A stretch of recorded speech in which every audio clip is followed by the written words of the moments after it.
നമസ്കാരം. +1 രണ്ടാം supplementary allotment അതിനെപ്പറ്റിയാണ് ഇന്നത്തെ ചർച്ച. നമുക്കറിയാം, ഒന്നാമത്തെ സപ്ലിമെന്ററി അലോട്ട്മെന്റിന്റെ ആദ്യ അലോട്ട്മെന്റ് നടന്നിട്ടുണ്ട്. അതിന്റെ പ്രവേശനം ഇപ്പോൾ നടന്നുകൊണ്ടിരിക്കുകയാണ്. നമുക്കറിയാം, 2026 ജൂലൈ 22 വൈകുന്നേരം 4 മണി വരെയാണ് ഇത് പ്രവേശിക്കാനുള്ള സമയം. ആ പ്രവേശിക്കാനുള്ള സമയത്തിൽ ആ സമയം തന്നെയാണ് നമ്മൾ വൊക്കേഷണൽ ഹയർ സെക്കൻഡറിക്കും അനുവദിച്ചിട്ടുള്ളത്. അപ്പോൾ വൊക്കേഷണൽ ഹയർ സെക്കൻഡറിക്കും പിന്നെ അതേപോലെ ഹയർ സെക്കൻഡറിയിലും ഇപ്പോൾ പ്രവേശനം നടന്നുകൊണ്ടിരിക്കുകയാണ്.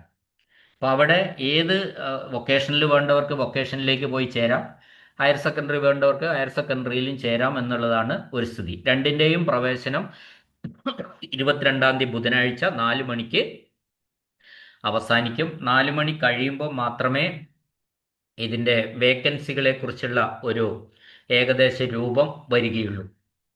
ഈ കഴിഞ്ഞ ഒന്നാമത്തെ സപ്ലിമെന്ററി അലോട്ട്മെന്റിൽ നമ്മൾ ജില്ല ഒരു യൂണിറ്റ് ആയിട്ട് എടുത്തിട്ടായിരുന്നു ഈ ജാതി സംവരണമൊക്കെ വീതം വെച്ച് നൽകിയിരുന്നത്.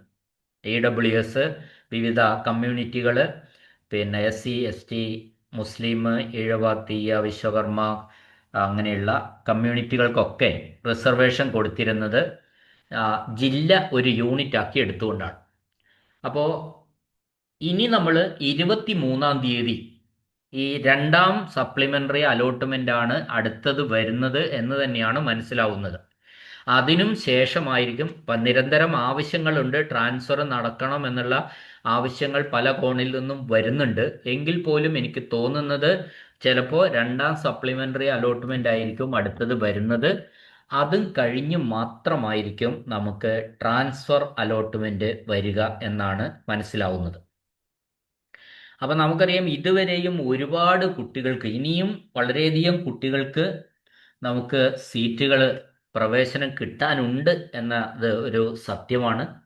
പ്രത്യേകിച്ച് പാലക്കാട്, മലപ്പുറം, കോഴിക്കോട്, കാസർഗോഡ് ജില്ലകളിൽ ഒരുപാട് കുട്ടികൾക്ക് ഇനിയും പ്രവേശനം കിട്ടാനുണ്ട്.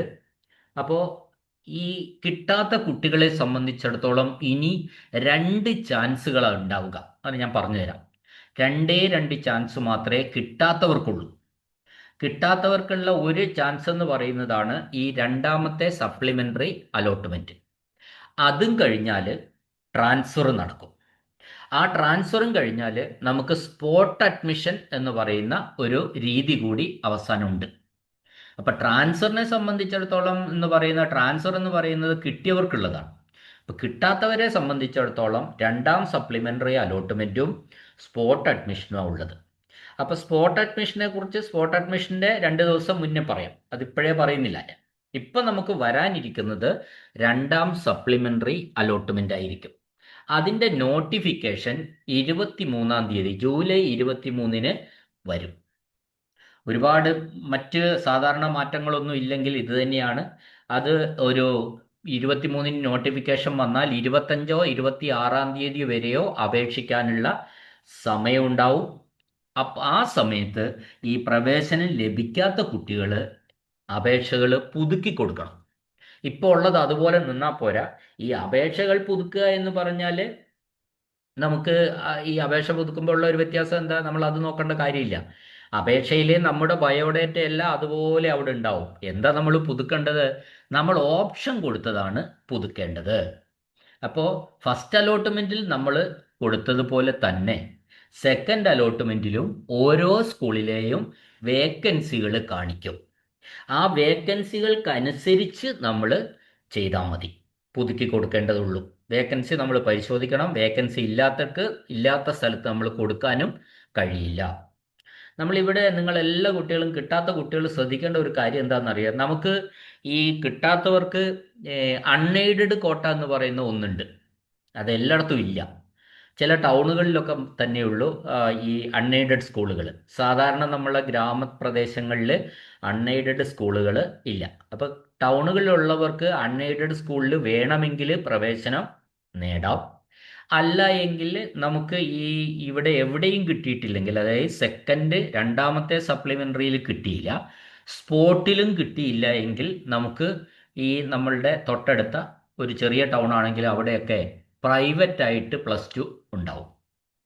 പ്രൈവറ്റ് പ്ലസ് ടു സ്റ്റഡി അത് അത്തരം സ്ഥാപനങ്ങളിൽ പഴയ ട്യൂട്ടോറിയലൊക്കെ നമ്മൾ ചേരുമല്ലോ, പ്ലസ് വണ്ണിനും പ്ലസ് ടുവിനൊക്കെ ചേരുന്ന അതേ രീതിയിൽ അവിടെ ചേർന്ന് നമുക്ക് പഠിക്കാം. പക്ഷെ അവിടെ ഇപ്പോൾ നിങ്ങൾ പ്രവേശനത്തിന് പോകണ്ട, പ്രവേശനം നേടുകയും വേണ്ട. അവിടെ എപ്പോൾ ചെന്നാലും നമുക്ക് ഈ സെക്കൻഡ് സപ്ലിമെൻ്ററി, രണ്ടാമത്തെ സപ്ലിമെൻ്ററി അലോട്ട്മെൻറ്റും കഴിഞ്ഞ് സ്പോട്ട് അഡ്മിഷനും കഴിഞ്ഞ് കിട്ടിയില്ല എങ്കിൽ മാത്രം നമ്മൾ അങ്ങോട്ട് പോയാൽ മതി. അവിടെ എനിക്ക് തോന്നുന്നത് അവിടെ ഫീസ്, നമ്മൾ ഒരു പ്രൈവറ്റ് സ്ഥാപനമാകുമ്പോൾ നമ്മൾ പണ്ട് പറയുന്ന ട്യൂഷൻ സെൻറ്റർ അല്ലെങ്കിൽ പാരലൽ കോളേജ്, അവിടെ നമുക്ക് ഫീസ് കൊടുക്കണം. ഒരു വർഷത്തേക്ക് ഏകദേശം ഒരു 15,000 രൂപയോളമാണ് ഒരു വർഷത്തേക്ക് ഫീസാവും. അവിടെ ഫീസ് കൊടുത്ത് പഠിക്കുമ്പോൾ നമ്മളെ നന്നായിട്ട് പഠിപ്പിക്കും. അവിടെ പഠിപ്പിക്കുന്ന അധ്യാപകർക്ക് ശമ്പളം കൊടുക്കാനാണ് നമ്മളോട് ഈ ഫീസ് മേടിക്കുന്നത്. അപ്പം അങ്ങനെ ഒരു സ്ഥലത്തേക്ക് നമ്മൾ പോകാനായിട്ടില്ല. അത് രണ്ടാമത്തെ സപ്ലിമെൻ്ററിയും കഴിഞ്ഞ് സ്പോട്ടും കഴിഞ്ഞിട്ട് കിട്ടിയില്ലെങ്കിൽ നിങ്ങൾ നിർബന്ധമായിട്ട് അവിടെ പോയി പഠിക്കണം. ഈ പ്രൈവറ്റിൽ പാരലൽ കോളേജിൽ പോയി പഠിക്കുന്നതും ഇവിടെ പഠിക്കുന്നതും തമ്മിൽ തേർഡും ഫോർത്തും ഗ്രൂപ്പ് മാത്രമേ അവിടെ ഉണ്ടാവുള്ളൂ. കൊമേഴ്സും ഹ്യൂമാനിറ്റീസും മാത്രമേ അവിടെ പഠനം ഉണ്ടാവുള്ളൂ, സയൻസ് ഒന്നും ഉണ്ടാവില്ല. അപ്പോൾ അവിടെ ആ ഗ്രൂപ്പ് പഠിക്കാൻ പ്രൈവറ്റ് ആയാലും മതി. ഇതേ പുസ്തകങ്ങൾ അവിടെയും പഠിപ്പിക്കുന്നത്, ഇതേ പരീക്ഷയാണ്. ഈ പ്രൈവറ്റിൽ പഠിച്ചാലും പരീക്ഷയെല്ലാം അതേ ഒരേ സ്കൂളിൽ തന്നെയാണ് പരീക്ഷ നടക്കുക. ഒരേ ക്വസ്റ്റ്യൻ പേപ്പറാണ്, ഒരേ പരീക്ഷയാണ്, ഒരേ മാർക്ക് ലിസ്റ്റുമാണ്, വ്യത്യാസമൊന്നുമില്ല. പക്ഷേ നമ്മൾ ഫീസ് കൊടുത്ത് പഠിക്കേണ്ടി വരുന്നു എന്ന് മാത്രമേ ഉള്ളൂ. അപ്പോൾ എവിടെയും കിട്ടിയില്ലെങ്കിൽ, ഈ സപ്ലിമെൻ്ററിയിലും സ്പോട്ടിലും കിട്ടിയില്ലെങ്കിൽ മാത്രം നിങ്ങൾ അത്തരത്തിലുള്ള ഒരു മാർഗം, അതിനൊന്നും ആരും ടെൻഷൻ അടിക്കേണ്ട കാര്യമൊന്നുമില്ല. വളരെ സിമ്പിളാണ്. കൂടുതൽ നന്നായി അവിടെ പഠിപ്പിക്കും. കാരണം നമ്മൾ പൈസ കൊടുത്തിട്ട്, ഫീസ് കൊടുത്തിട്ടാണല്ലോ പഠിക്കുന്നത്. അപ്പോൾ ആ ആനുകൂല്യമൊക്കെ ഉണ്ടാവും. പിന്നെ നിങ്ങളുടെ തൊട്ടടുത്തുണ്ടാവണമെന്നില്ല, ഇത്തിരി അങ്ങോട്ട് ദൂരെ പോകേണ്ടി വരും. അവിടെ നമുക്ക് പിന്നെ പാരലൽ കോളേജ് സിസ്റ്റം ആകുമ്പോൾ നമുക്ക് ഉച്ചവരെ ആയിരിക്കും മിക്കവാറും ക്ലാസ്സുകൾ. ആ ഉച്ച കഴിഞ്ഞാൽ നമുക്ക് വല്ല കമ്പ്യൂട്ടർ കോഴ്സുകളോ അത്തരത്തിലുള്ള എന്തെങ്കിലുമൊക്കെ പഠിക്കാനുള്ള സൗകര്യമൊക്കെ അവിടെ ഉണ്ടാവും. അപ്പം നമ്മൾ അതിൻ്റെ പിന്നെ വിശദമായ വീഡിയോ ഞാൻ ഇടാം, അതിലേക്ക് ഇപ്പം കടക്കണ്ട. ഇപ്പം നമ്മൾ സപ്ലിമെൻ്ററി നോക്കുക, അത് കഴിഞ്ഞ് അതിൽ കിട്ടിയില്ല നമ്മൾ സ്പോട്ട് നോക്കുക, അത് കഴിഞ്ഞ് നമുക്ക് ആലോചിക്കാം. ഓക്കെ, അപ്പോൾ നമ്മൾ ഈ ഒന്നാമത്തെ അലോട്ട്മെൻറ്റിൽ കൊടുത്ത മാതിരി തന്നെ നമുക്ക് എന്ത് കിട്ടും? സ്കൂളുകളിലുള്ള വേക്കൻസികൾ കാണിക്കും. അതിൻ്റെ അടിസ്ഥാനത്തിൽ നമ്മൾ ഈ ഓപ്ഷൻസ് ഒന്ന് പുതുക്കി കൊടുക്കണം, ഒരു പുനർക്രമീകരണം നടത്തണം. അത് എടുത്ത് ആ വേക്കൻസിക്ക് അനുസരിച്ച് ഏഴാമത് കൊടുത്ത ഒന്നാമതോ രണ്ടാമത്തോ മൂന്നാമതോ അല്ലെ പുതിയ എന്തെങ്കിലും കൂട്ടിച്ചേർക്കാനോ ഒക്കെ ഉണ്ടെങ്കിൽ നമ്മൾ കൂട്ടിച്ചേർക്കേണ്ടതായിട്ടുണ്ട്. എന്നാൽ ആദ്യം കൊടുത്ത പോലെ തന്നെ നമ്മൾ ഇപ്പോഴും കൊടുത്താൽ സാധ്യത കുറയും. വേക്കൻസിക്ക് അനുസരിച്ച് ഇതൊക്കെ ഒന്ന് മൊത്തത്തിൽ മാറ്റി കൊടുക്കുക. അതിന് കൊടുക്കണമെങ്കിൽ വേക്കൻസി നമ്മൾ പരിശോധിക്കണം. പിന്നെ ഇതിൽ കിട്ടാൻ ചാൻസ് കൂടുതലുള്ള ഒരു രീതി എങ്ങനെയാണെന്ന് വെച്ചാൽ, കൂടുതൽ സ്കൂളുകൾ കൊടുക്കുക. നേരത്തെ കൊടുത്തതിലും കൂടുതൽ രണ്ടാമത്തെ സപ്ലിമെൻ്ററിക്ക് കൊടുക്കുക. ഈ രണ്ടാമത്തെ സപ്ലിമെൻ്ററിയിലാണ് മിക്കവാറും നമ്മുടെ ഈ അഡീഷണൽ ബാച്ചുകൾ അനുവദിച്ച വേക്കൻസികൾ കൂടി ഈ രണ്ടാമത്തെ സപ്ലിമെൻ്ററിയിൽ വരും എന്നതാണ് ഒരു സത്യം. നമുക്കിപ്പോൾ ഏകദേശം ഈ ഒന്നാമത്തെ സപ്ലിമെൻ്ററിയിൽ കഴിഞ്ഞപ്പോൾ 28,000 ചില്ലറ ഒഴിവുകൾ, ഫസ്റ്റ് സപ്ലിമെൻ്ററി അലോട്ട്മെൻറ്റ് കഴിഞ്ഞപ്പോൾ 28,000 ചില്ലറ ഒഴിവുകൾ ബാക്കിയുണ്ട്.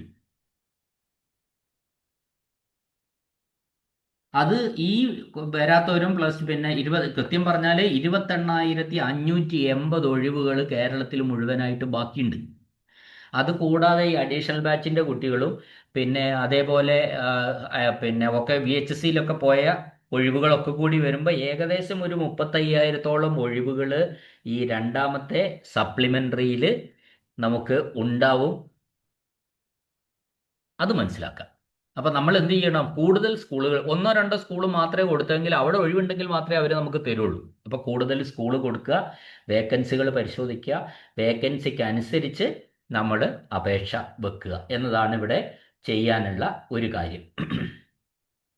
അപ്പോൾ ഏകദേശം 35,000. പക്ഷേ ഇവിടെ ഈ 35,000 ഒഴിവൊക്കെ ഉണ്ടെന്നൊക്കെ പറഞ്ഞാലും നമ്മുടെ ഒരു പ്രശ്നം എവിടെയാണെന്ന് വെച്ചാൽ, ഈ പാലക്കാട്, മലപ്പുറം, കോഴിക്കോട്, കാസർഗോഡ് ജില്ലകളിൽ ഏറ്റവും അധികം കിട്ടാനുള്ളവർ നിൽക്കുന്ന ജില്ലകളാണ്.